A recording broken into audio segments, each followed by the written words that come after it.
Hey guys, Songbird here. Welcome back to Would You Rather Wednesday. You guys didn't notice, but there was a break in between recordings because you guys know when I do these, I sit down and do marathon recordings of these just to make sure, that there's always content for you guys and there's not going to be a break in between. So I do marathon recordings, and this is my second one. And I was out of coffee. I had to go get coffee and then turn around and go stretch my legs for a little bit and get Gwen off my lap. She's now sitting behind me wrapped up in my coat. But yeah, we're back with Would You Rather. So would you rather go toe-to-toe with Michael Myers or try to take down Freddie Kruger? Here's the question. I love horror movies. My whole life I've loved horror movies. I've been addicted to them forever. But if you think about it one-on-one, go toe-to-toe with Michael Myers. Okay. He's in the real world at least. I mean, yeah, you watch Halloween and he's as bad as Chucky. He just keeps coming and coming and coming back. Don't take that the wrong way. That's why I threw back on the end, but he just keeps coming back. Freddy Krueger is in the dream world. In the dream world, it doesn't work like the real world. He can do whatever he wants. Michael Myers is bound by physics. He is bound by the laws of gravity, and he doesn't have the imagination and the sick mind that Freddy Krueger does. Say what you will, I love his humor. In the original Nightmare on Elm Street, I haven't seen the new ones. I want to see the new ones, but I've heard that he's considerably darker and not as funny in the new ones.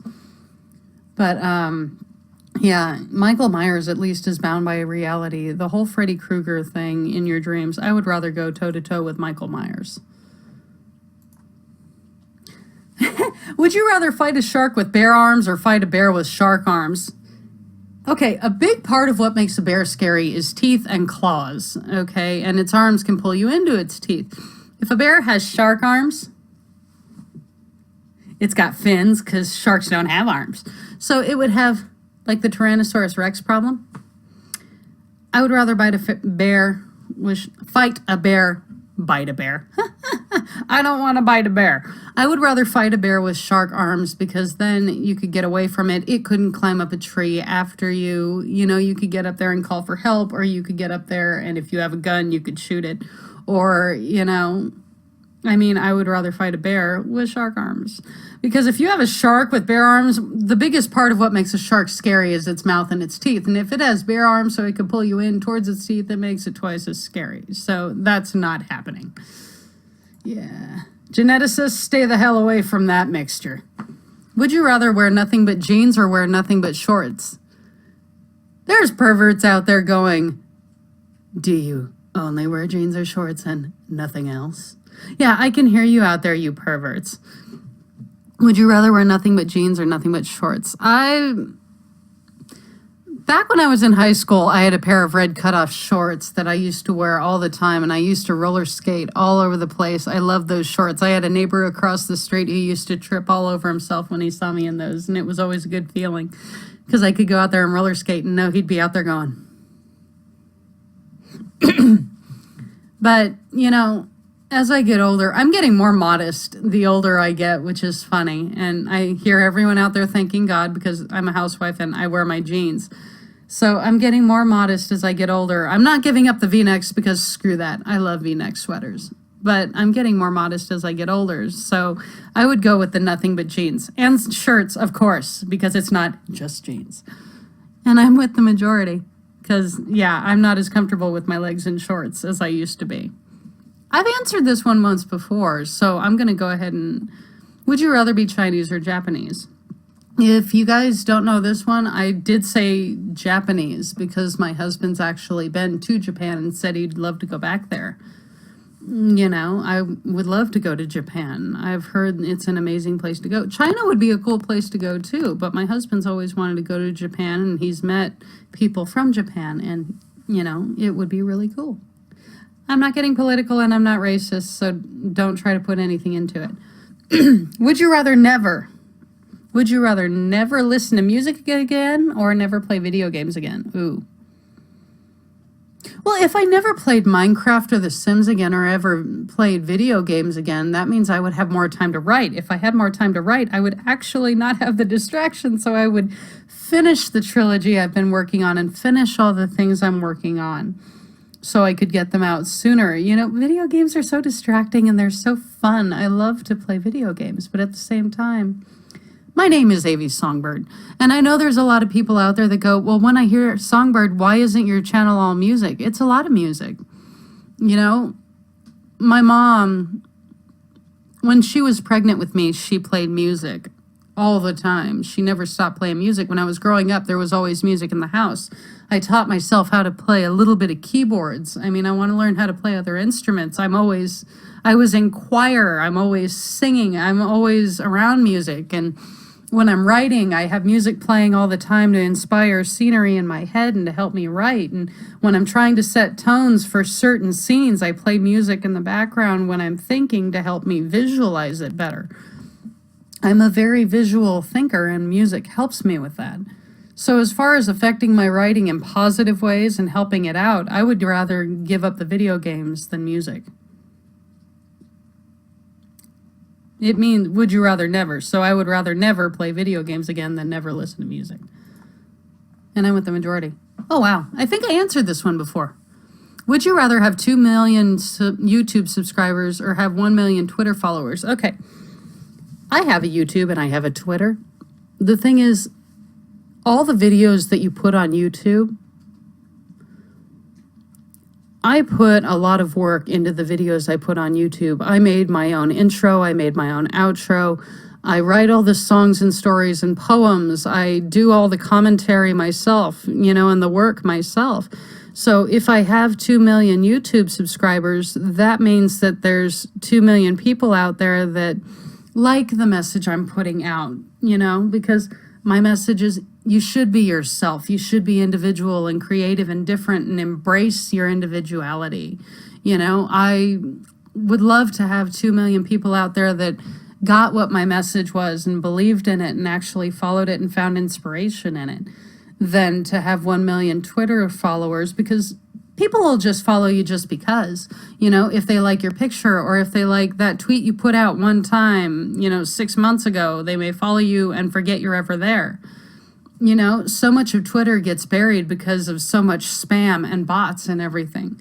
I mean, I would rather have the 2 million YouTube subscribers, just because it's people that come and check out the work you do and that get to see you for who you are. Would you rather have a British accent or an Australian accent? You're going to laugh. I have a weakness for accents that will not die. I've had it my entire life. If someone comes walking up to me with a British or an Irish accent, I will spend so much time concentrating on listening to them talk, I don't hear a single word they say. And that's just how I am, right? It's not that I'm being attentive. It's that it makes me absolutely stupid when people with accents come up and talk to me, right? I don't know why. It's always been one of my things. I have a weakness for Irish and British accents more than anything. Which is funny because my husband has a weakness for Australian accents. So I laughed, you know, because I told him, great, we're going to go to Australia someday. And you're not going to think about anything because everybody's going to be talking to you and you're just going to be gone. And he goes, yeah, I'll be cool. I told him, okay, but what happens when we go to Ireland or if we ever go to England, don't say a word. And he goes, oh, I'll pick on you. Expect it. But if it were for my husband, I'd want to have an Australian, you know, because then he'd be like, my wife has an Australian accent. She's awesome. But he wouldn't listen to a single word I said. So every conversation we had for the rest of our lives, he wouldn't listen to a word I said, which sometimes he does listen. He's not a typical husband. But if I had a British accent, that would be kind of awesome. I wish it would have said Irish, because that would be awesome to have an Irish accent. I traced my family tree back to Ireland in the 1700s around the Dublin area. So that was kind of cool. I would go with British. And I know the explanation for that one was long. I'm sorry, you guys. I like these questions. I love this game. Oh, shit. Would you rather spend a year alone in a deep sea submarine or spend a year alone in a space station? Any of you that watch my videos know I have a fear. It's not a fear. It can't be a fear if it doesn't come across, right? And I'm never going to the deep ocean because 90 kinds of screwed that. My husband's been watching that $1 Million Wreck on TV where they're in the deep ocean going after the wreck and it's all dark and they're down there. And you see the bottom of the ocean, right? And it's all black around it. And you see the particulate coming up off the ground, the sand, because of the underwater ocean currents, right? The underwater winds. And you see the particulate coming up and the, rovers going along the ocean floor and everything's black. And you hear noises because sound travels underwater like nothing else, right? And you're hearing everything and it's black. And then all of a sudden in the background, you see this form and come out of the black towards the camera, and it's all creepy and spooky, and everything lasts so long down there because it's cold. It freaks me out, because 8 feet away from where you are, off to the side, just out of your line of vision where your flashlight falls off, there could be Cthulhu. There could be the six-gilled shark that they swore didn't exist till they actually saw it on camera. There could be giant squid. There could be moon men. I mean, there could be anything down there, and you'd never friggin' know it until it either ate you or happened to swim in front of your camera so you could see it before it ate you. It would suck either way.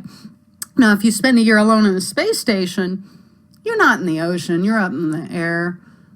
I mean, anything could hit you, but you'd be up in space. That would be kind of cool to get to be in space, and you could look down and the view of the Earth would just be amazing. And to be in space, that would be so cool. And I know it's ironic because if the hull is breached in either way, whether you're under the ocean, whether you're up in space, you're going to die. You're going to drown, or you're going to crush like a tin can under the ocean, or up in space, your eyeballs are going to be sucked out of their sockets and your lungs are going to explode if the hole is ever breached. So either way, you're going to die painfully if things go terribly wrong. But I think it'd be cooler to be up and spend a year alone in a space station than in the deep sea. I don't want to do that crap. Would you rather always be late or always be unprepared? My husband would call me a control freak, and he may be right. I mean, I was always raised, you be on time for everything, and you always be early to everything, unless you can't control it. And the latest you should be is on time. My mom always considered that late. So I would rather always be early. The problem is I would always rather be prepared. And my husband, with the control freak thing, he goes, you can't prepare for everything. And I said, no, but there are some things you can prepare for. I know, first aid, I know CPR, I know beginners, emergency medicine. I try to carry stuff in my purse in case the car breaks down. And I always wear sensible walking shoes when we go driving anywhere in case the car breaks down, just in case I have to walk. I mean, I keep water in the car in case, living in the desert, you never know what's going to happen. I know how to fix a tire. I know how to do a lot of things. And working on the survivalist stories like I have been lately, and talking to my husband's survivalist friends, and getting to meet different people about different survival scenarios, I would rather be prepared just in case something goes wrong. That way, like with me taking the EMT training, you learn not to panic and you go, okay, you get safe and you get everything done. And then you panic after you're okay and you're out of harm's way, because most people are going to panic. And if you can keep a cool head, you can get people through the situation, and then you can panic later. So I would rather be prepared and always be late, just because you never know what's going to happen. If a natural disaster happens and you're the one person in the situation that can keep a cool head and help people that get hurt, you could change the whole situation. I mean, you could help all the people out. You never know. It's better to be prepared and to be a little bit late. And I'm with the majority. And I'm not answering this one, thank God. I am leaving this one to you guys because this video is 14 minutes long, and I'm going to make you guys answer it because I don't want to have to choose, because both would be awesome. Why didn't they put Stargate? Stargate would have been cool too. I would go to all the other planets. Doctor Who would be fun. Star Wars would be fun. I would use the crap out of the Force. But I'm going to leave this one for you guys to answer so I don't have to make a choice. And this has been A.B. Songbird playing Would You Rather. I hope you guys have an awesome rest of your day. I'll see you back here next week on Would You Rather Wednesday. I hope you guys have an awesome rest of your day. Bye, guys.